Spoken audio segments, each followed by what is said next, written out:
thank you so much for this invitation to hold the annual lecture in theology and film.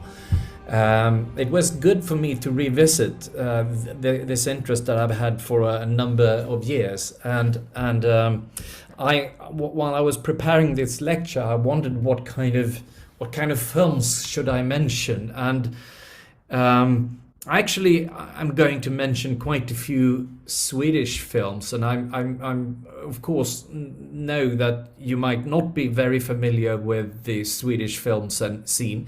Although, however, Ingmar Bergman is one of the great filmmakers in the world, I think. So I'm sure you have heard of him. And he's got a more contemporary counterpart whose name is Roy Andersson, whom I will mention as well. But the point of my lecture is not anything about Ingmar Bergman or Roy Andersson about Swedish film, but it's about how can one think about the relation between theology and film more generally? And I hope I will say something that might be valuable to you. And so the title for my talk is Who Writes the Script of My Life? One of the most hilarious scenes in Swedish film history can be found in Ingmar Bergman's 1957 film Wild Strawberries.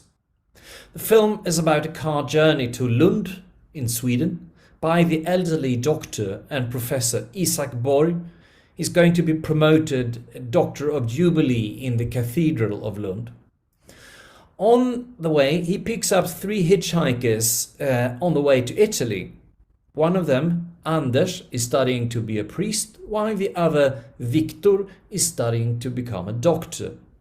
They get into an argument over whether a modern human being can believe in God, and the argument eventually degenerates into a fist fight. When the fighters get back to the car, they are greeted by a tart comment from the third hitchhiker, Anders' girlfriend Sarah. Well, was there a God? What is so comical about this scene is that Ingmar Bergman has managed to reduce the so-called Hedenius debate to a fight. The Hedenius debate is the Swedish version of the debate between faith and knowledge. And the Hedenius, he's a professor of philosophy who wrote a book called Faith and Knowledge in 1939 that sparked a huge debate in Sweden. And the result for theology was a long public silence. And Bergman's staging of the debate in the movie Wild Strawberries sometimes lead me to a simple thought. Wouldn't it have been healthier for the public discussion about religion and human existence in the long run if the matter had actually been settled with a good fist fight?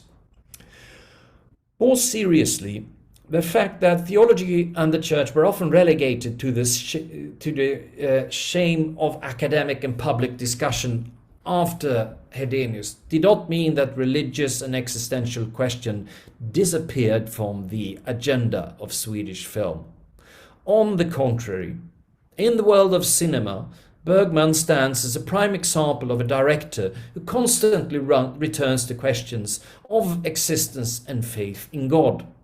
The 1963 film Winterlight, which is one of his own favorites, provides a powerful portrait of the anguished priest Thomas, tormented by the silence of God after the death of his wife.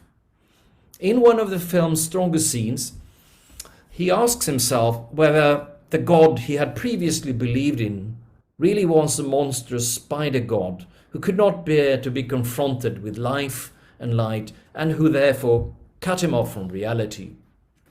Winterlight could be understood as an interpretation of a cultural condition, of a slow but inexorable process of social secularization resulting in the silence of a God and the suspicion that the divine is merely a human projection. The church warden Algot in the film manages to offer a different interpretation of the priest's doubts. Could they not be likened to Christ's abandonment on the cross when his psychological suffering was surely far greater than his physical torments.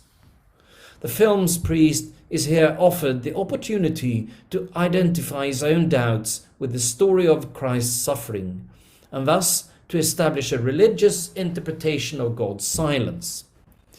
It may be noted that 10 years later the so-called secularization theology interpreted the social changes in the same way. Our time is different. What Bergman could assume in his cinema audience was a reasonably solid knowledge of biblical history and ecclesiastical rituals. Nowadays, the religious education that school provides gives the pupils a broader but more basic knowledge of religion in general and not just Christianity in Sweden. Furthermore, there is widespread talk of the return of religion in the West and of secularism losing its certainty. Finally, in Sweden, the Church of Sweden, the Lutheran Church, which has been the state church, has been separated from the state since 2000, and few seem to have any great need to punch the church or God in the mouth. This means that contemporary Swedish films ask religious or existential questions with partly different overtones. When priests appear in films, it's no longer their personal crisis of faith that constitute the supporting theme, nor the questioning of the church as an institution. The role of religion in film has changed. Roy Andersson, the second famous Swedish director that I mentioned, in his movie Songs from the Second Floor from 2000, gives us a brilliant example of how religious references have not disappeared. In this movie, the stockbrokers are scourging themselves because the stock market has fallen. There's a businessman who has the crucifix as a business idea, and there are bishops lined up when a little girl is to be sacrificed as a scapegoat for the sins of the whole nation. In contrast to these grotesque depictions of official religion, however, we meet a poet who has been rendered mute and admitted to a mental hospital. In his pen, Roy Andersson has put a few lines from the Peruvian poet César Vallejo, "Beloved be he who sits down," which easily brings to mind the Beatitudes in the Sermon on the Mount in Matthew's Gospel. The mental hospital is also home to the idea of a Christ who was not the Son of God, but only in pain. There's a number of Swedish movies or films that picture religion or even Christian religion, but do it in very broad terms. And the reason for that is probably various. In part, I think they are motivated by nods to film history and the establishment of a period atmosphere. But beyond these more formal aspects, there is probably something else, namely that the religious references provide a sounding board for an existential theme. Rather than entering into a well-articulated and portrayed Christian framework, as in Bergman, religion in more recent films operates on a more general level. A crucifix, so to speak, no longer signals a particular interpretation of Christ's atoning death to the general cinema audience in Sweden, but rather religion or church or possibly suffering and death. The Christian symbols have been detached from the more explicit institutional contexts and can function in a variety of ways in the director's visual depiction. There's also an opposite strategy. There's another Swedish film director that you most likely have never heard of, whose name is Lukas Moodysson, who has a film called Together from 2000, which is a kind of 70s nostalgia, which is stripped of all religious symbolism. It is the political rebellion against the establishment that provides the visual frame of reference. At the same time, it's hard to escape the fact that the entire film depicts a classic religious problem of reconciliation. Given the political, social and family conflicts depicted by Together, the film title is almost ironic. Even the political will of the collective fails to establish any reconciled human community when green activists are pitted against more hardline Marxist-Leninists. The motto of the film is "Better to eat porridge together than pork chops alone." But only in the final scene of where there's a football match. Thus the title Together ceased to be ironic. The football match serves as an image of reconciliation, in that the players momentarily lose themselves in the game and the conflicts cease. The scene is consequential but also unexpected, spontaneous, and shows a state of grace. In the movie, snowflakes fall from the sky on the football players, and reconciliation is possible as a gift, not as an achievement. In Together, Sigurdson refrains from external religious references, but nevertheless superbly portrays the problem of reconciliation. Perhaps this is the strategy of the future for films that wants to deal with religious issues, namely to illustrate the religious problem with a secular parable at a time when religious frames of reference are becoming less precise. Whatever the answer to this question, the above review shows that Swedish cinema is not and has not been uninterested in religion, and that this interest takes different forms. From a way of creating a certain mood by means of a religious scene to a conscious treatment of a more or less traditional religious problem. But one can also turn the question around.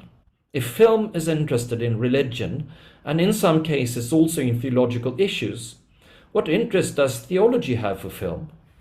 And my talk will discuss why and how theology has come to be interested in film. Theology is understood by me here as the critical, self-critical and constructive reflection on religious expression. Religion is understood by me here in the broad sense as people's individual and social strive for meaning, but also as a medium for the experience of God.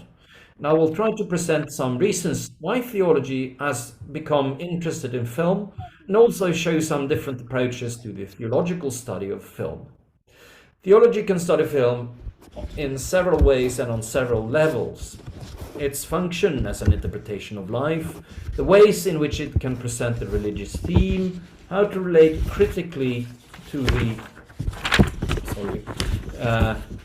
content of film, and also film as a social institution. And I think my contribution will be in this talk to provide a brief introduction to these different aspects.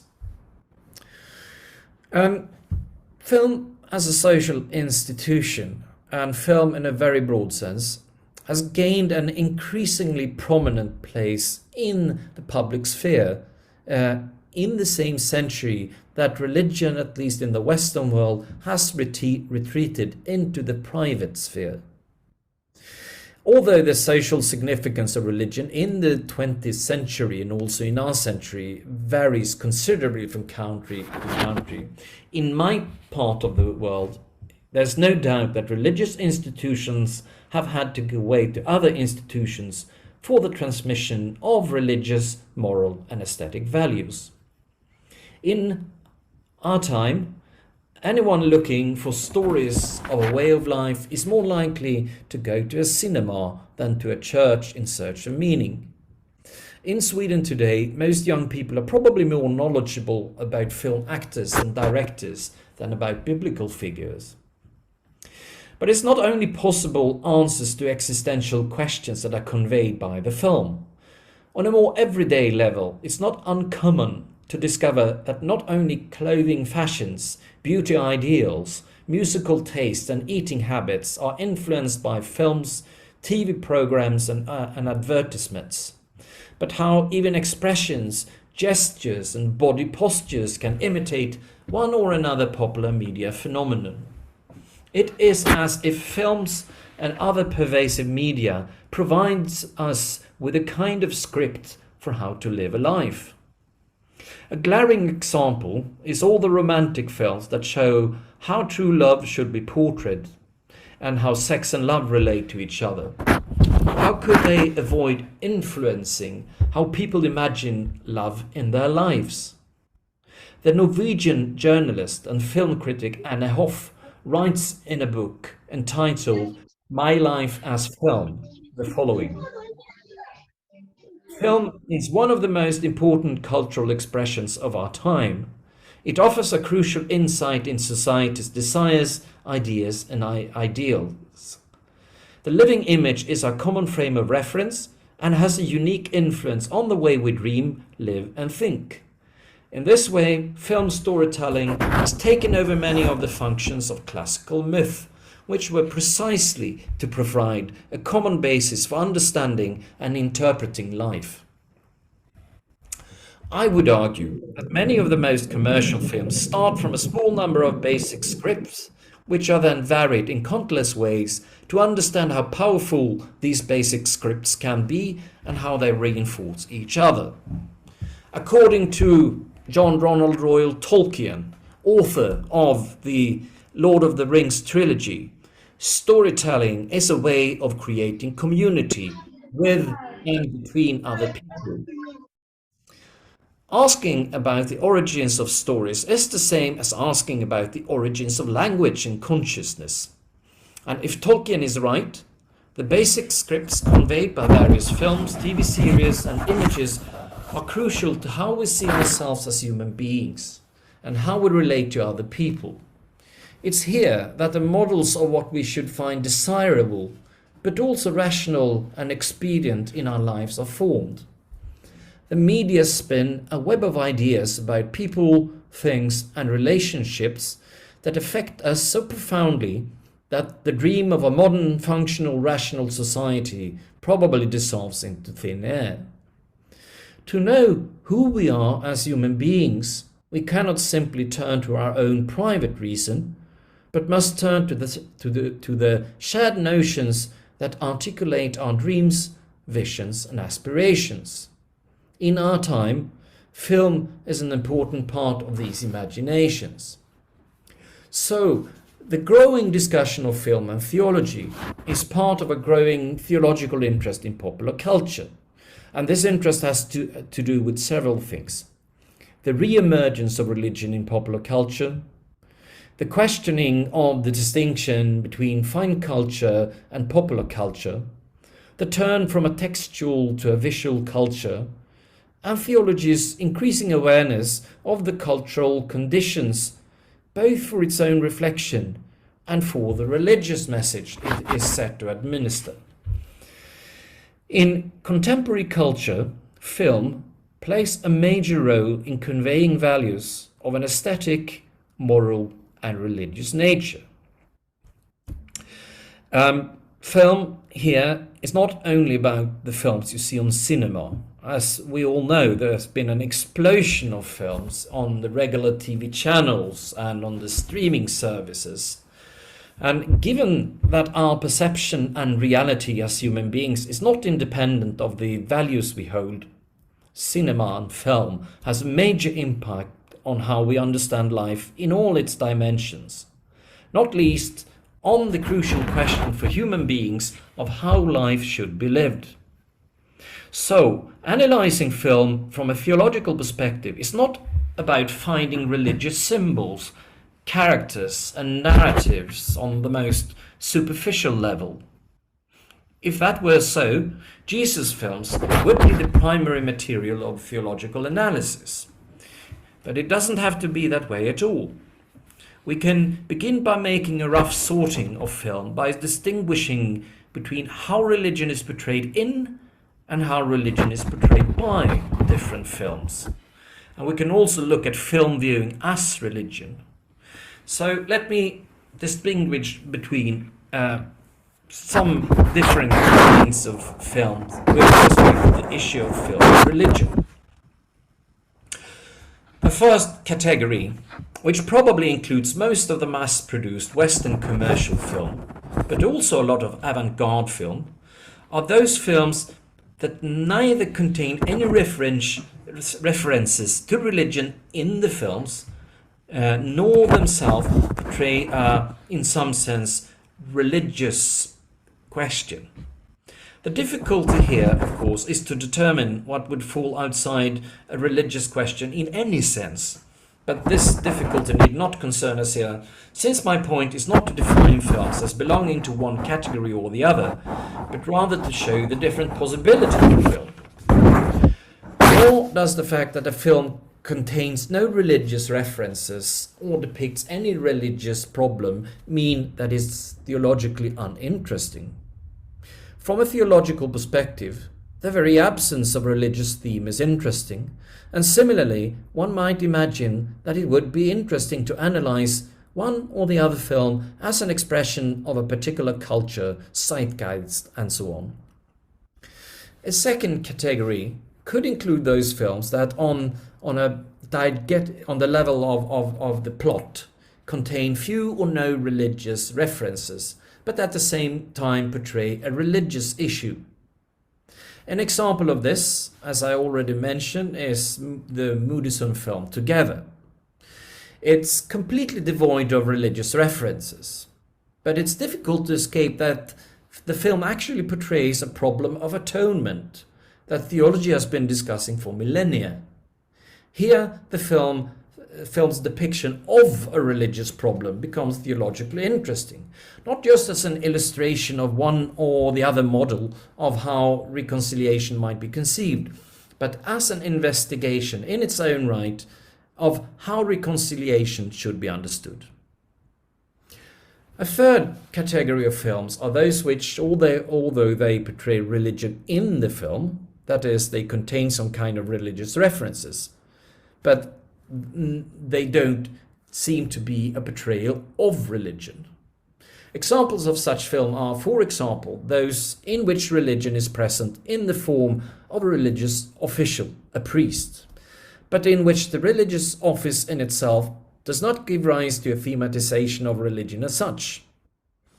In films from countries and cultures where religion as a phenomenon is and has been more visible than in Sweden in the last half century, references to God or the church or the Bible are often made in passing, without these references having any major impact on the progression of the film narrative. Fourth and final category of films are those that both have religious references in the film and that portray a religious issue. These include, of course, several of the Jesus films: The Gospel of Matthew by Pasolini, The Last Temptation of Christ by Scorsese, and The Passion of the Christ by Mel Gibson. But one could also mention Ingmar Bergman's trilogy, Through a Glass Darkly from 1961, The Winter Light, and as well as The Silence. But one can also mention such popular films as the Matrix trilogy or the Star Wars film. These are films that attempt to portray a religious issue while and also containing explicit religious references. A possible objections to the film I mentioned as example of this category could be that neither the Star Wars films, and I'm speaking now of the early Star Wars films, there are too many that I haven't seen, so I can't say anything about them. But the Star Wars films and the Matrix trilogy, do they really have any direct intention of trying to grapple with religious issues? Rather, their portrayal of religion in film, like their portrayal of the religious problems, is a way of making ordinary action or science fiction films more exciting by giving them a certain religious aura. My point here, however, is not to distinguish between a genuine and a more commercial portrayal of religious issues. There are several reasons why I refrain from such a judgment, and one of the main ones is that it's not necessarily the case that the most genuinely religious film is the most interesting theologically. For theology, it will be interesting to interpret the zeitgeist expressed by different films and also to reflect on whether film can be a useful medium for communicating religious issues. But it's not enough to classify the different ways in which religion is portrayed in film. Even if our time is more uncertain about the distinction between high and low, this does not mean that the act of interpretation for the sake of theology must omit to also critically assess how different religious, moral and aesthetic values are portrayed by the films that influence our values. In this age of images, the solution is hardly to stop going to the cinema in order to having one's consciousness taken over by the spirit of the age and its representations. Cinema is a creation of human creativity, and what is required is the cultivation of a discernment that is capable of distinguishing between different stories and their visual representation. Christian theology has an important contribution to make here, partly because it has almost 2 millennia of experience in assessing the substance of different narratives, media and attitudes to life, and partly also because of the resurgence of religion, which is becoming increasingly evident in popular culture. Theologically trained discernment is about being able to determine what expresses a generous and humane life. And here theology can join many of today's leading directors and image makers who, using film as a medium, are addressing the same questions. Ultimately, this is an old spiritual problem, as Martin Luther once wrote, "To what do I attach my heart?" And in our contemporary words, we can say, what notions do I let guide the representation of my life? Who or what guides the direction of my life? And theology is the science that is supposed to assist reflection on such questions. This can be done in several ways, and this is sort of the main section of my talk here. Theologically too, there are many approaches to film, and I will briefly present 3 such approaches. And the aim is not to arrive at the only way of thinking theologically about film, but I will try to point out some shortcomings of each approach.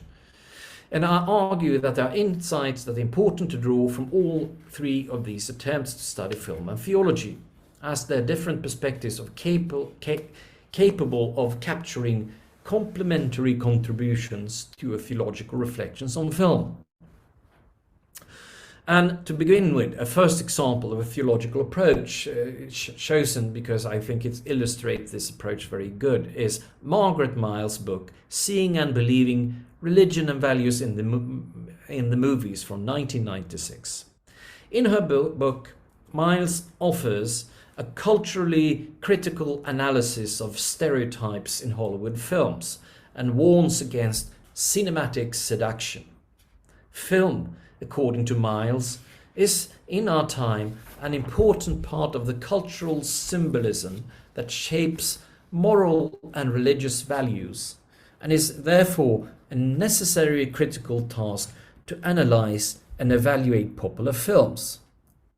For this reason, Hollywood films in particular become Miles' primary object of analysis. 2 questions form the focus of her analysis. The first question is how religion as a social phenomenon is treated in these films, and the second is what values do they represent. The first question then concerns how religion is represented in Hollywood films. According to Miles, religion and religiosity are portrayed in contemporary films in a rather one-sided way. To begin with, Hollywood films cultivate a notion of American society as essentially secular. Religious beliefs and motivations simply do not appear very often in film. When they do, religious people are often portrayed as fundamentalist, morally narrow-minded or downright crazy. When religion is presented in some films as a positive force for change, as in her example, Roland Joffé's 1986 film The Mission. It is still understood as an individual motive, not as a socially operative force, and has therefore failed to break free from the individualistic conventions of Hollywood films. Miles' study extends to the mid-1990s, and there is reason to believe that the picture has changed since then, even if the individualism remains. Despite this pale image of religion and its possibilities conveyed by contemporary cinema, it has to a large extent taken over the social role that religion has traditionally had, in terms of portraying and conveying values about how life should be understood. Thus, the issues raised by film are not so far removed from religious issues anyway.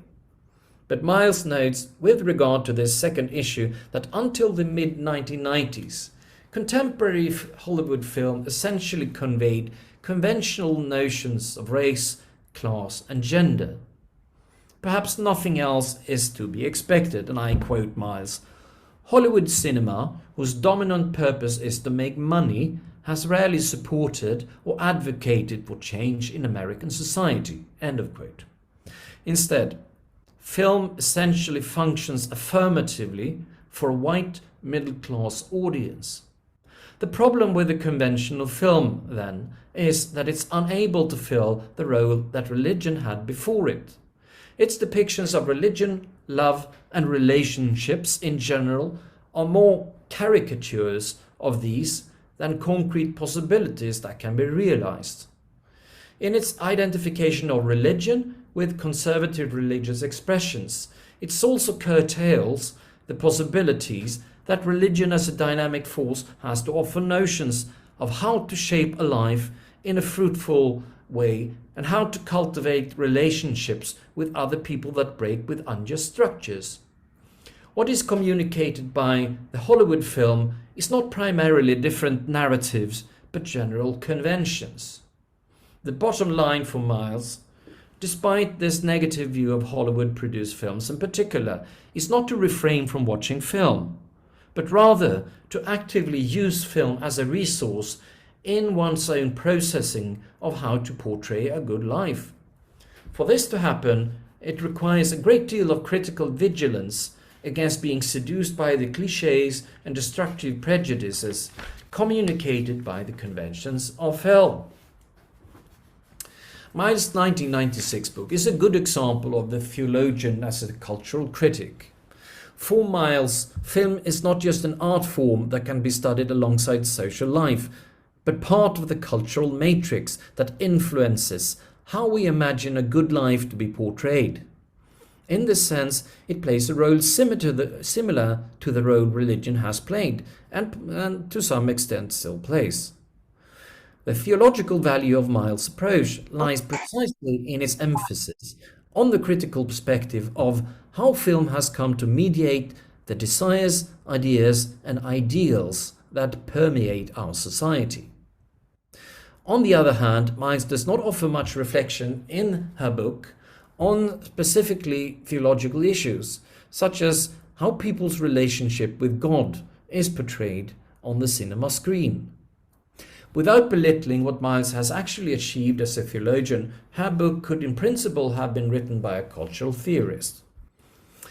A more critical point, which I will not elaborate on here, is whether Miles' book is permeated by the same individualistic view of religion that she criticizes in Hollywood films.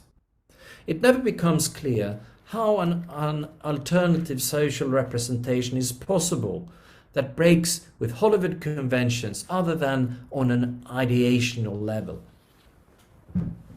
A different perspective is provided by the introductory articles in the much-read 1997 anthology Explorations in Theology and Film, edited by Clive Marsh and Gay Ortiz. The theological perspective here can be described as dialogue, or more pragmatically, a negotiation between theology and film in order to arrive at human truth. Marsh outlines such a model in his introductory article, in which he discusses the 1951 book Christ and Culture by the American theologian Richard Niebuhr, in which Niebuhr offers a typology of different ways of relating Christ and culture. That is, how the Christian church should understand its relationship with the surrounding culture. Marsh simplifies Niebuhr's typology into three options and begins by rejecting two of these options. One of the alternatives Marsh rejects is to imagine a radical contrast between theology and film. Theology here becomes the only source of knowledge about God, and the role of film can only be secondary, illustrating what theology has already concluded. In other words, film as a human cultural expression can have no constructive contribution to theology's ongoing reflection on the relationship between God and human beings. There is no real dialogue between theology and film, because film is not given a voice of its own.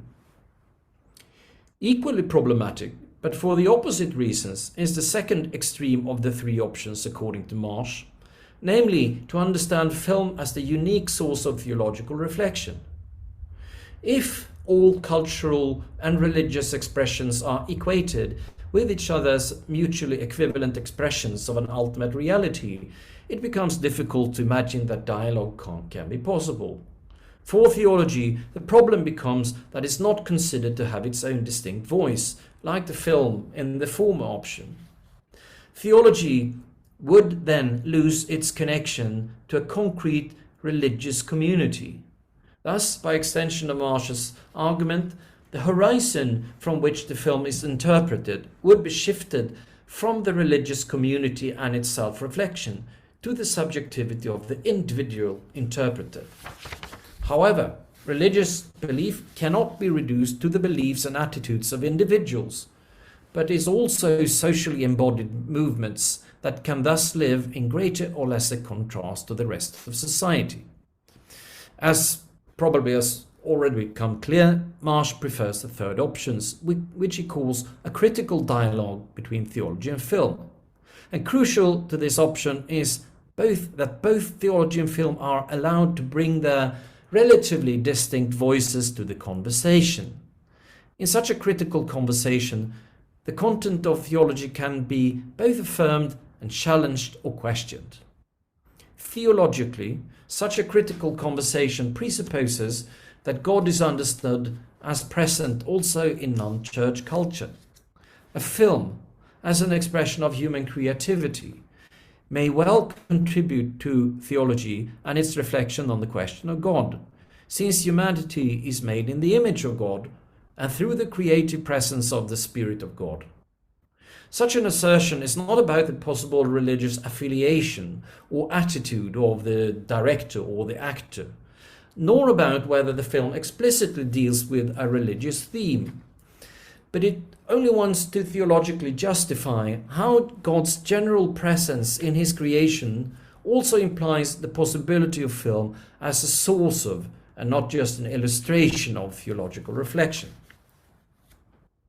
Before outlining the implication of this third option for understanding the relationship between theology and film, Marsh points out that such an option cannot be without dimensions of both of the other options.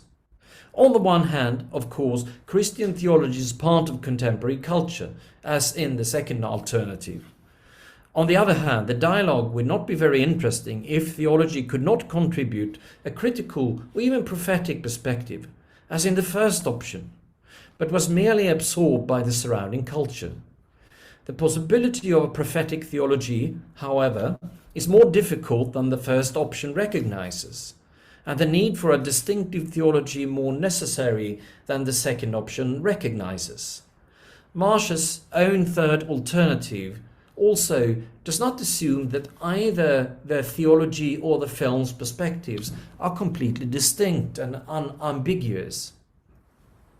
In the penultimate chapter of the anthology, the editors have invited theologian David Jaspers to respond to the content of the anthology. Jasper's response is fairly critical, and what he focuses on in particular is the role of film as seducer.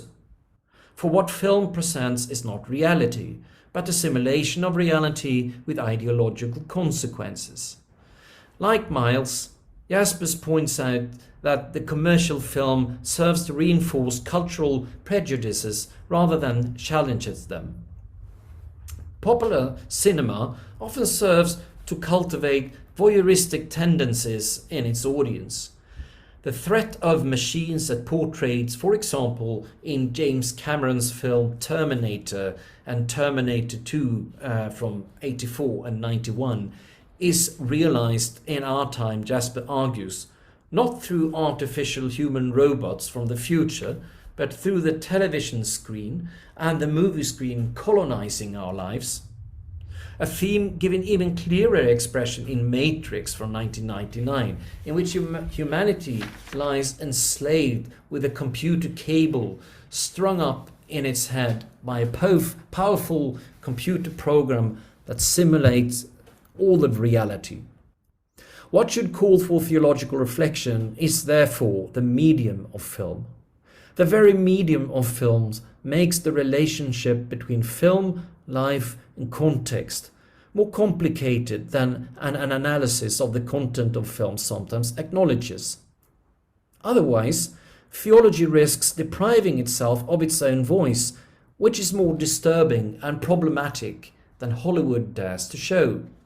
Then theology's reflections on salvation and hope can also be turned into a simulation of the same, leading to a trivialization of theology. In other words, such a model of dialogue as Marsh and his colleague in the anthology Exploration in Theology and Film risks becoming both idealistic and ideological by largely ignoring the material and the social conditions of film. I come now to the third and final theological approach to the relationship between film and theology that I will address here, which also takes into account Jasper's objections to the anthology. And I just have a sip of water. This is the book by the British theologian Gerard Laughlin, Alien Sex, The Body and Desire in Cinema and Theology, which is, for me, the best book I read on the topic. One of the differences between this book and the earlier ones is that Laughlin more clearly integrates theoretical reflections on film and theology with concrete case studies. His discussions not only touch on the theological tradition, but the book uses theology to take a stand on various issues initiated by film studies, phenomenology, sexology, and other critical perspective. The relationship between film and theology, however, is not primarily understood by Laughlin as dialogical. Instead, he advocates what he calls cinematic theology, that is, a theology that is not primarily a theology of film, but film as theology. The book Alien Sex itself thus becomes a theology with and through film, a book that, in Laughlin's own words, actually wants to be a film. Put another way, cinematic theology is, so to speak, the theology of various films themselves, and Laughlin's book is a critical theological reflection on this cinematic theology. For this to be a critical reflection, it's not enough to have a theological discussion of the diegetic contents of film. As a producer of theology, the film must also be interrogated for its capacity to be a social apparatus, that is, both a technical mechanic and a public institution that together produce a cinematic experience. A recurring theme in Laughlin's book is the questions of editing. He calls it the clip that unites. That is, how difference is a prerequisite for unification. Editing means putting together what is separate. And so the main title, Alien Sex, already hints at what the book will be about. Sex as an intimate relationship between separate bodies. how the relationship between what is alien and thus separate to what is familiar is to be understood, and not least the incarnation as God's becoming human in Christ, that is, bringing together the Creator and the created. Editing is also, according to Laughlin, a feature of the art of film. He calls it a copulative art that unites by separating. Through the montage of different takes, the film establishes a world capable of enthralling and touching the audience. In this cinematic world, the cuts establish the relationship between people and things in the film, thus creating the conditions for various concrete relationships between film and spectator. One of the most interesting montages for my purposes in this talk is that Laughlin, in keeping with his program, brings together cinema and the church in a theological reflection on the problematic similarities between the two. Thus, for Laughlin, more than for Margaret Miles or Martian Ortiz, it's not just the content of different films that becomes a theological question, but film as form, as a material and social medium for the transformation of people's souls. For Laughlin, it's not only a matter of reflecting on how religion is represented on film and what values are conveyed by commercial film, or of conducting a dialogue on religious motives between film and theology for the mutual deepening of both, but also of reflecting theologically on the role of film as a material medium. It is not only what different films show that must be interpreted theologically, but film itself as a social institution.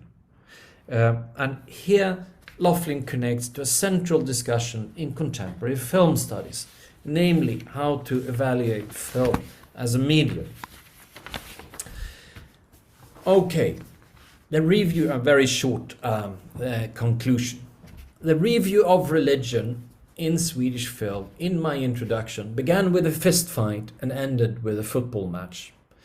Between these scenes, between conflict and reconciliation, I think we find the shift in the existential problematics of Swedish cinema, but also the field of the ongoing theological discussion about film. For the portrayal of religion in film, the development has gone from religion as an obvious but questioned frame of reference to religion as a vague but tantalizing possibility. For the more theoretical reflection on film and religion, the interest in the representation of religion in film, and not least the function of film as an interpretation of life and theological reflection in its own right, has attracted increasing critical interest. What theology now and in the future has to offer to general film studies is, I think, mainly two things. First, a deeper knowledge of religion in general, and secondly, an explicit normative interest in film as a cultural expression. At the same time, it's clear that theology needs to learn from film studies what is specific about film as a medium and as a social institution. Modern theology is based on assumptions that belong to textual interpretation. But film is a visual and auditory medium that requires its own interpretive strategies. Finally, the growing interest in film and religion, as well as film and theology, is it due to a certain kinship between the two? Well, my answer is yes. In the cinema, as in the church, we dream of other ways of being human. Here we find a public place to explore the most spiritual question of all: who writes the script of my life? Thank you.